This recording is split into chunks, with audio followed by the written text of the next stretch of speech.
Okay guys, just open your settings application, then select sound and vibration. Then you can see there is an option for mute. Tap on that button. Then you can see another option of temporary mute.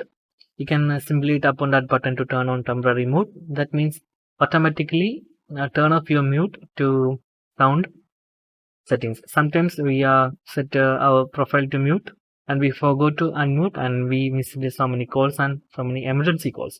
Okay, so you can set time for automatically unmute your phone, like 1 hour, 2 hour, or you can customly set any time like this. Okay, it's one of the very useful systems. That's good. That's guys, very simple tutorial. If you need any kind of Android or iPhone tutorial, just comment below. I will post your replies as videos, so you can easily watch that. And if you enjoy this video, please like, comment, share, and subscribe our channel for getting more videos like this. Thank you so much for watching. Have a nice day. Bye bye.